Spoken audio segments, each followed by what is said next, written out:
Hi, I'm Anna, and I'm a recent graduate from SCARP.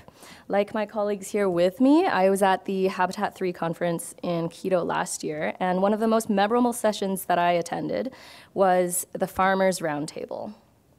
So at this convening session, several stakeholders expressed a sort of disappointment in the New Urban Agenda for failing to recognize the role of farmers and agricultural producers as key actors of resilience in the face of climate change, and for its failure to address the unique challenges that farmers face in maintaining their livelihoods and lands.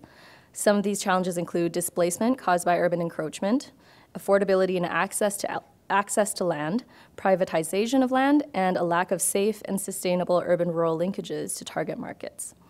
So the New Urban Agenda and Quito Implementation Plan highlights the importance of an integrated and coordinated territorial planning system that encourages the sustainable management of land and resources, urban and regional food security, urban resilience, or environmental resiliency, and urban-rural linkages that foster kind of an equitable regional development across the continuum. However, it doesn't really identify non-urban stakeholders directly as key players and actors in implementing this sort of system, and it doesn't define what kind of role these players might play. So when I returned from Quito, I wanted to write a paper that investigates the effectiveness of Canadian policies in conserving productive agricultural lands and in supporting sustainable regional food development, food production as a means of achieving urban and regional food security. So I'll be sharing with you some of those findings in just a moment, but first, let's just back up a little bit and take a look at our geography. So Canada, like many other countries, currently struggles with a bit of an identity crisis. So while we're becoming increasingly urban with growing metropolises and city regions, much of our geography is still characterized by suburban sprawl, and the rural and agricultural countryside still remains quite prominent. So of course, Canada is well known for its vast and varied geography, this seemingly endless country with a wealth of natural resources and land. But of course, as we know, the agricultural potential of these lands is limited. So only 94% of Canada's lands, or 94% of Canada's lands are not suitable for farming and agriculture.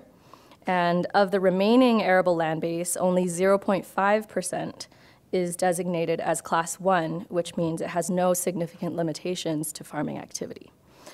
So whether it's jurisdictional or municipal boundaries, the agricultural land reserves or growth boundaries, we tend to draw lines that distinguish the urban from the rural for the purposes of land management and governance.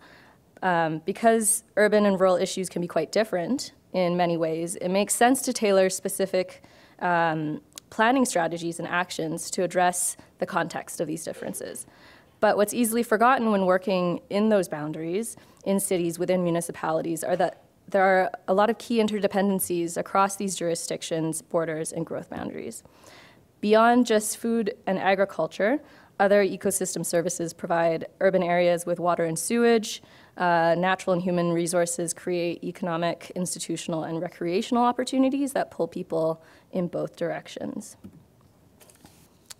Despite these important interdependencies, the urban-rural dynamic can be quite tense. I'm sure as planners you are all very aware, particularly in the form of competing and conflicting land uses in the urban-rural fringe, disproportionate water and natural resource needs, as well as the urbanization of cities at the expense of declining economies and labor markets in rural and ex-urban areas.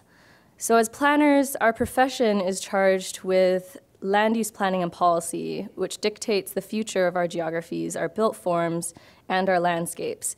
As actors in the implementation of a new urban agenda, we need to consider how our plans and policies will affect the relationship between rural and urban Canada, and we must decide how we want this relationship to evolve into the future. So as I mentioned before, I started writing a paper on kind of looking at British Columbia and Ontario's urban growth and agricultural land preservation strategies. And what I found was that the current regulations and the policies frameworks for the conservation of agricultural land supply is quite highly vulnerable to political and development pressures, especially along that fringe. It fails to address the downstream impacts of land economics on key vulnerable stakeholders, such as small-scale farmers, and it fails to integrate agricultural and rural development in urban planning frameworks.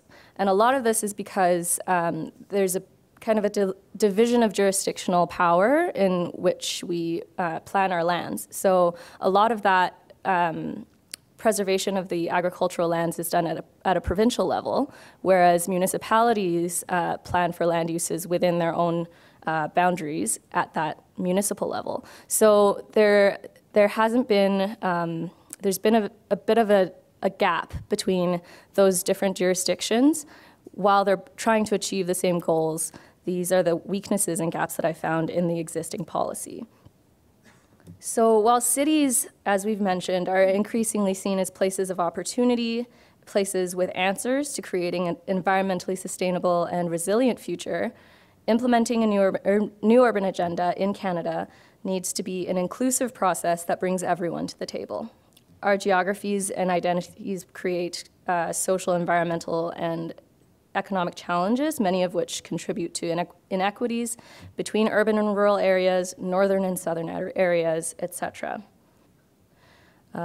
We need to, as planners of different municipalities and regions, need to collectively recognize that the urban doesn't exist in a silo, and that the resilience of a region can't exist without leveraging the synergies across boundaries, addressing the challenges experienced outside of the city limits, and without creating key linkages across this continuum. We need to take an ecosystem thinking approach to planning our urban and regional areas. So I think this quote from the United Nations Habitat 3 issue paper on urban ecosystems and resource management sums it up really well. And it reads, "City systems are entirely dependent on and embedded in the same ecosystems that their very existence threatens. Cities must recognize that they are systems and components of nested systems that exist in a wider ecological network."